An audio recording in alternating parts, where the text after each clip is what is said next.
Hello everybody, welcome to this playthrough for Rookie Division with the tournament win for the Extreme Hills tournament here in Golf Clash the game. The video is sponsored by Golf Clash and Playdemic. And before we start, don't forget to subscribe to the channel and also visit golfclashtommy.com for more Golf Clash related content. Last but not least, get the best guides on the market by going to patreon.com/golfclashtommy in the description down below. And make sure, if you like the video, hit thumbs up. You can follow the info box on the right hand side with the elevation adjustment for every shot that I'm playing here, and also what type of ball and club I feel is going to be the best ones to play with. Sure, you don't have to follow that. You might want to play with a different ball and a different club, and you can do that, of course, but there is always a plan and a thought behind the picks that I'm doing here. But in the end, if you do have questions about that or anything else, you can always send me a message and I will be there to help you out. So let's go to hole number one.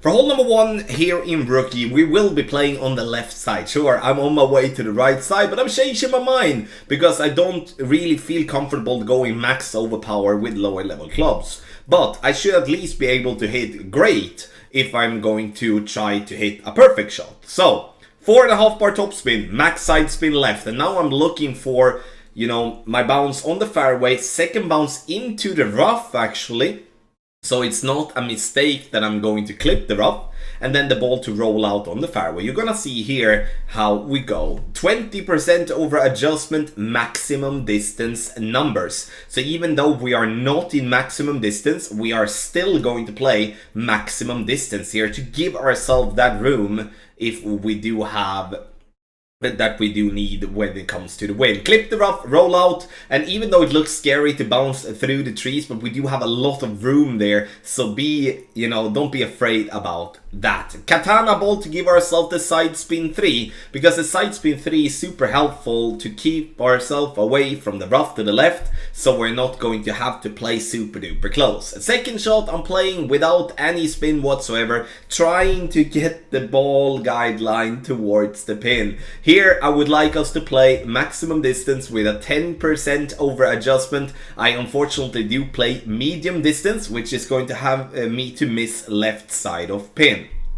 So we're going to adjust, and then it's time obviously to take our shot. Have in mind I play medium distance, and you're going to notice that I will be missing left of pin, and therefore I would like us to play with maximum distance with a 10% over adjustment, and then we're going to have a much better result. Ball comes in here, good speed, but we do miss to the left.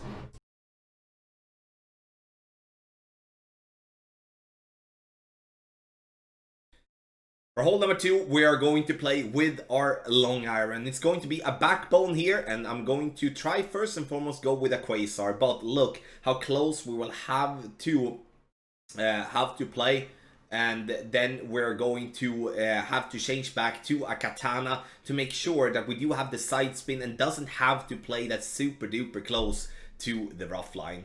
Max side spin right, 1 bar top spin, and we're going to here play with a medium distance with a 10% over adjustment in this example. But we're going to notice here that once we are adjusting and once we take our shot, that this ball is going to miss the cup.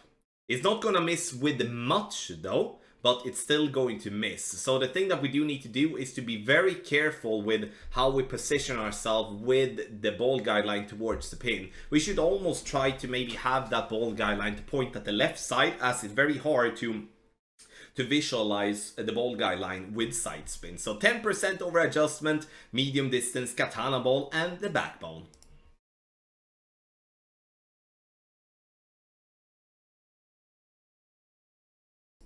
For hole number 3, we're gonna play our first par 5, and here, you know, we can play with a quasar if you want to, or a katana or something like that, but I think there is great value in playing with the Titan here to give ourselves the power 3 to ensure that we can see the ball guidelines, so we don't have to stretch out our target for the first bounce on the ball guide, first bounce for the target.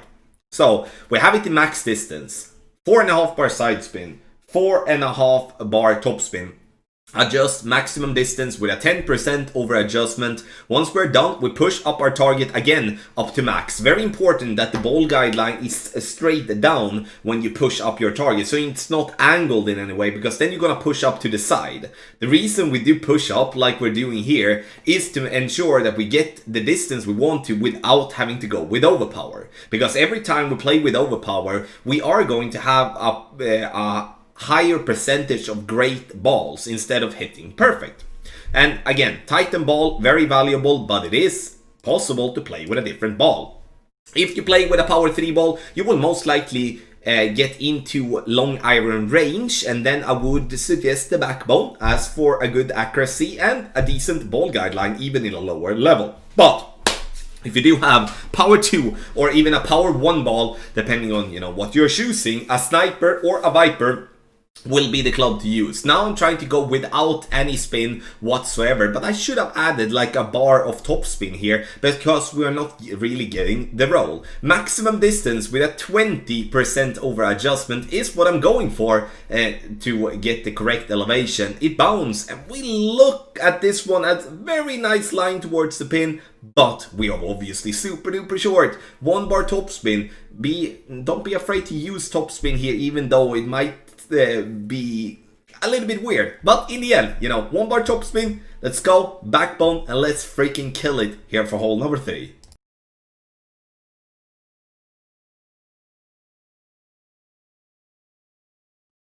For hole number 4, here I'm very intrigued of playing the rough bump, but in this example I won't, but you can see what a position we could have here. The problem obviously is with a bad great left or a great right, we will not clip the rough at all. And that's going to be a major issue. So for those of you that do want to play aggressive, there will be a rough bump coming up later on this tournament, also in the Ultimate Tournament text guides. But here in this example, I'm gonna play just a normal shot using 3 backspin, 4.5 bar side spin to the left. And the side spin is what I'm going to use to get the ball, to compensate for, you can see the fairway kind of goes left to right, like sloping down a little bit, and therefore I'm using the side spin to compensate for that. I'm using, in this case, maximum distance with a 20% over adjustment, but I would here recommend us to play with the same, but we need to move the ball guideline a little bit more left so we do get the correct spot. The problem obviously is when we don't have a fully developed ball guideline. That's why the rough bump is, a bit better when it comes to getting the hole in one more consistently. But make no mistake, this is a tough par 3 and a birdie. There is nothing wrong with that.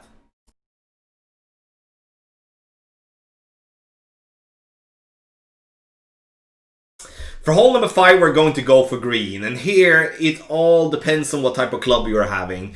If you do have like an extra mile level 5 or below, I would strongly recommend you to play with a power 5 ball, a berserker ball that you can win for free in the golden shot with your free shot. I don't like to suggest power 5 balls in rookie, but this is in a situation I'm going to make an exception for it. And the reason for it is, like, let's say that we are going to try to lay up short on the fairway here. We're then going to have a massively downhill shot towards the green, which is going to be played 30%, which is going to be, in my opinion, very difficult because you can also not zoom in enough to make the adjustment accurate. So the thing that I do, I use 4.5 bar topspin, and my plan is to get the ball to bounce into the rough and then slow it down and then stay on the fairway down there on the at the green area. I'm gonna put that one on again because it's good to watch it twice. You can come around using a power 3 or a power 4 ball instead, but why try to be just super close? Give yourself some room and use a power 5 ball. Those of you playing with better drivers, meaning we play with an extra mile level 6 plus, we play Thor Tama level 4 5 plus, or we play maybe with an Apocalypse level 3 plus where you have more topspin and stuff like that, then I would recommend to play with a power 3 or a power 4 ball instead. Then we don't really need the power 5 ball. So this is going to be a tough one, but if you get down the hill there, the possibility from the bunker or from the rough or from the fairway is going to be much better than shooting from on top of the hill. At least that's my opinion about this hole. And obviously, you know, shooting from the sand, as I have to do here, is not my strong side. Look how tough I have to hit perfect, even though I usually have a much high percentage hitting perfect. So obviously going into the sand might not be ultimate, but at the same time, I would rather take this shot here and you know, and have this chance than once again playing from up the hill.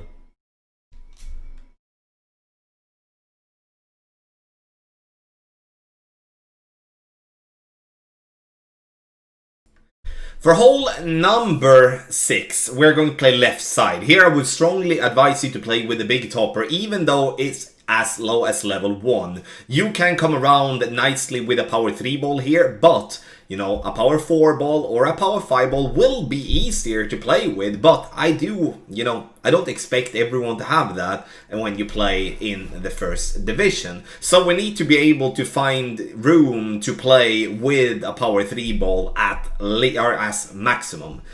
Maximum distance with no elevation. And now once we made our adjustment, we're pushing up to max with a big topper level 3 plus no overpower. If you have level 2 or level 1, I would recommend that you go with a couple of clicks overpower. Not max, not even half, but a little bit, just so we gain a little bit of distance. Big topper is a club that has a low accuracy, which means if you don't hit perfect, the ball is gonna fly a little bit more left or right. Because again, you know, higher accuracy, the less effect a great ball is gonna have.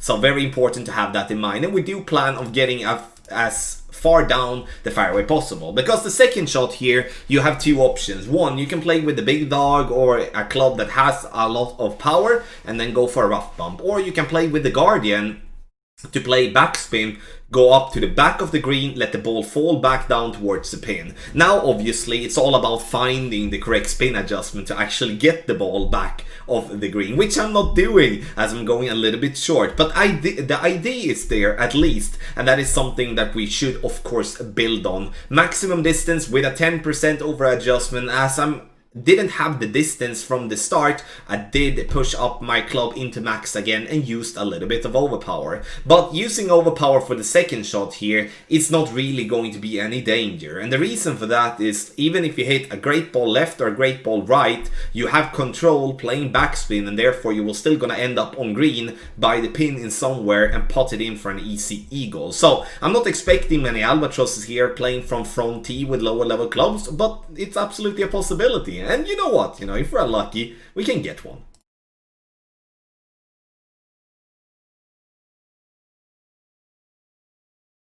For hole number 7, the final of the par 3, we're playing with a backbone. Here I'm going to play very simple. I'm using a ball that has wind resistance too, which is a navigator, and I'm using the blue ring by the rough line. Have in mind that having a different level of a backbone, the rings might not be the best ones to look at. So the thing that I would like you to be more focused on is the second bounce and the tip of the ball guideline. The second bounce to be approximately 1 green square into the green with the ball guideline to the hole. And then we're going to adjust from maximum distance with a 10% over adjustment. So even though we're not in maximum distance, we are adjusting for maximum distance with the 10% over adjustment to be correct. Now, obviously, the last piece in the puzzle is to hit perfect. I do hit perfect and the ball comes in with a very nice speed, but I just missed that one to the right, and in the end I'm not going to change much with this adjustment more than I will be a bit more focused and looking at my ball guideline to ensure that I'm right at pin, and then we're gonna see ourselves shooting a hole in one.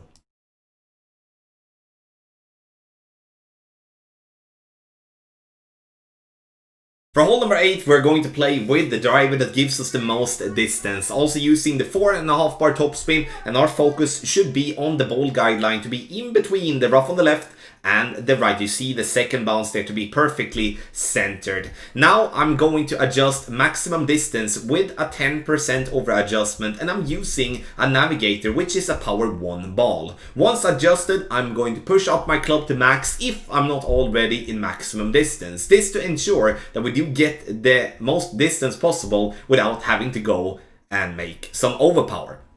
So the ball is going to bounce on the fairway and get down to the fairway, and we're looking for a yardage that is going to be very close to 325. So 324 is totally fine. From 324 we play minimum distance and we're adding one extra decimal. So first and foremost, we are going to use backspin, and we're using 3 bars of backspin, making sure that our target is completely on the green. I don't want it to be on the uphill sloped fairway just before, I just want it to be directly on green. Leave the ball guideline short, as we don't have a fully developed ball guideline, so we need to leave it short. Now, in my world nowadays, I'm going to explain with short iron shots how I'm going to pull my reins. I'm not pulling over the bullseye, which is that you're going to follow. Again, minimum distance with one extra decimal in elevation. If we would have been hitting perfect, that would have been in. But unfortunately, we do hit great, and therefore we miss that shot. Minus 10%, which means that we're playing uphill, and therefore the ball is less affected by the wind, and therefore we need to take away from our adjustment.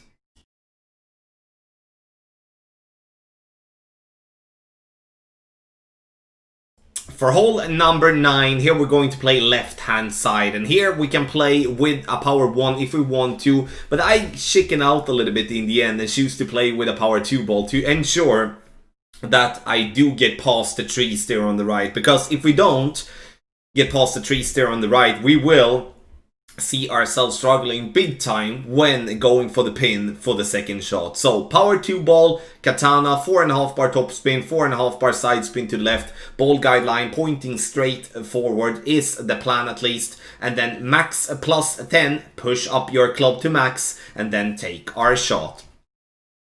And once again, the only thing that I'm looking at is is to get past the trees. I'm not looking at specific yardage or anything like that. I'm just looking for a safe transportation shot, and then my focus is going to be completely at the second shot and with my sniper.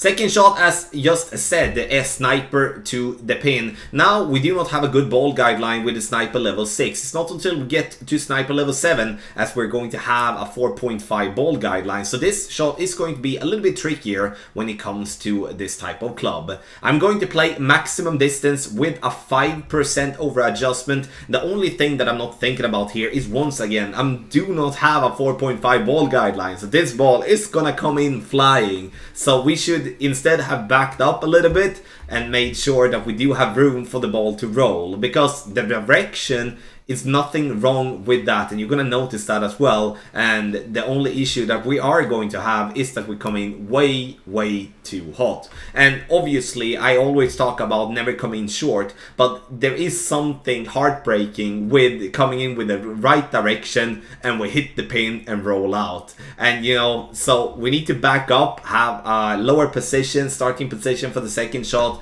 max plus 5, 4 backspin, then a couple of left spins as well, depending on position, and then you're gonna have a good chance for an albatross here on hole number 9. Thank you so much everybody for watching this playthrough for Rookie Division with the tournament win. Make sure that if you do have any questions, just write them in the comment section down below, or go to the website golfclashtommy.com and fill in the contact form, and I will get back to you and help you out. Join our Discord where you can ask me and my community questions directly, and we will all be there to help you out. Link to Discord is in the description down below. And last but not least, get the best ultimate text guides on the market. There is a link to patreon.com/golfclashtommy is in the description down below. Don't forget to hit thumbs up if you enjoy the video. Video is sponsored by Golf Clash and Playdemic. A massive good luck in the Extreme Hills tournament.